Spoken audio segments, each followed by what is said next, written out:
This is a tale about a tale that belonged to a little red squirrel, and his name was Nutkin. He had a brother called Twinkleberry and a great many cousins. They lived in a wood at the edge of a lake.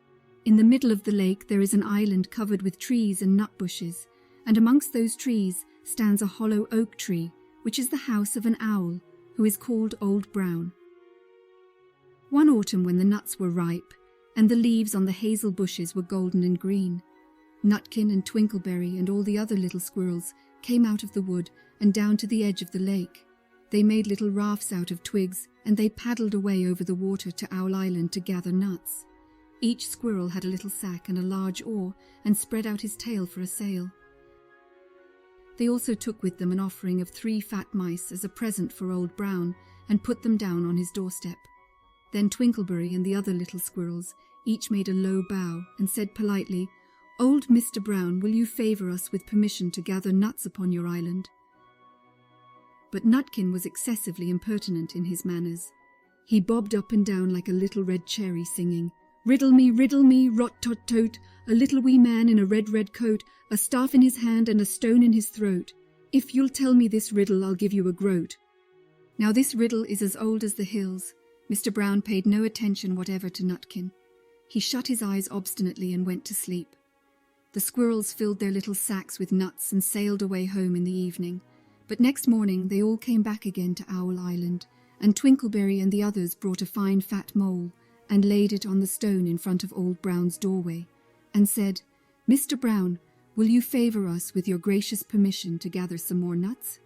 But Nutkin, who had no respect, began to dance up and down, tickling old Mr. Brown with a nettle and singing, "Old Mr. B, riddle me ree, hitty-pitty within the wall, hitty-pitty without the wall.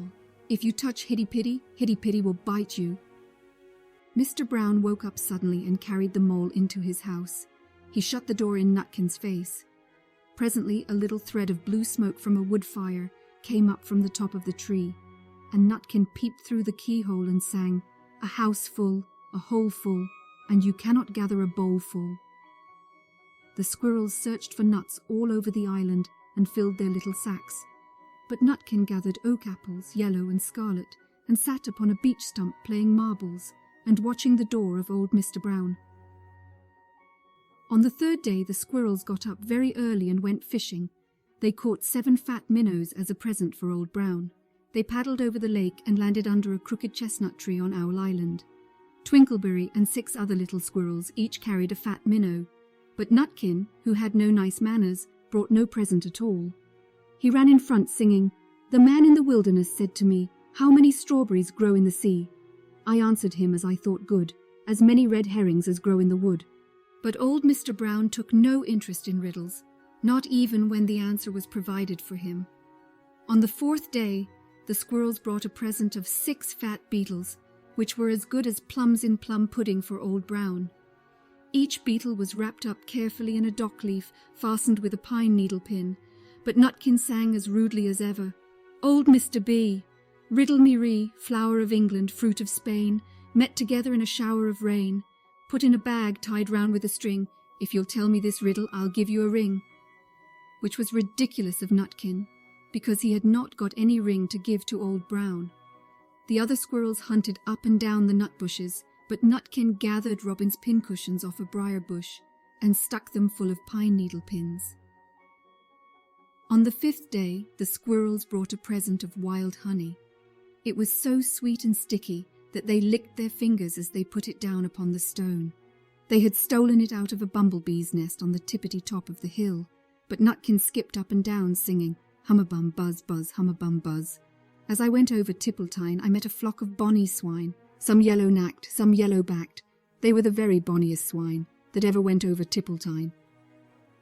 Old Mr. Brown turned up his eyes in disgust at the impertinence of Nutkin, but he ate up the honey. The squirrels filled their little sacks with nuts, but Nutkin sat upon a big, flat rock and played ninepins with the crab-apple and green fir cones. On the 6th day, which was Saturday, the squirrels came again for the last time. They brought a new-laid egg in a little rush basket as a last parting present for Old Brown. But Nutkin ran in front laughing and shouting, "Humpty Dumpty lies in the beck, with a white counterpane around his neck, 40 doctors and 40 rights cannot put Humpty Dumpty to rights. Now old Mr. Brown took an interest in eggs. He opened one eye and shut it again, but still he did not speak. Nutkin became more and more impertinent. Old Mr. B, hickamore, hackamore, on the king's kitchen door, all the king's horses and all the king's men couldn't drive hickamore, hackamore, off the king's kitchen door. Nutkin danced up and down like a sunbeam, but still Old Brown said nothing at all. Nutkin began again. Arthur O'Bower has broken his band. He comes roaring up the land. The King of Scots with all his power cannot turn Arthur of the Bower. Nutkin made a whirring noise to sound like the wind, and he took a running jump right onto the head of Old Brown.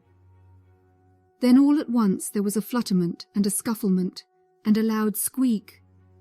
The other squirrels scuttered away into the bushes. When they came back very cautiously, peeping round the tree, there was Old Brown sitting on his doorstep, quite still, with his eyes closed, as if nothing had happened. But Nutkin was in his waistcoat pocket. This looks like the end of the story, but it isn't. Old Brown carried Nutkin into his house and held him up by the tail, intending to skin him, but Nutkin pulled so very hard that his tail broke in two, and he dashed up the staircase and escaped out of the attic window. And to this day, if you meet Nutkin up a tree and ask him a riddle, he will throw sticks at you, stamp his feet and scold and shout, "Cook, cook, cook, cook." The end. Join our community of kids who love to learn and have fun by subscribing to our channel.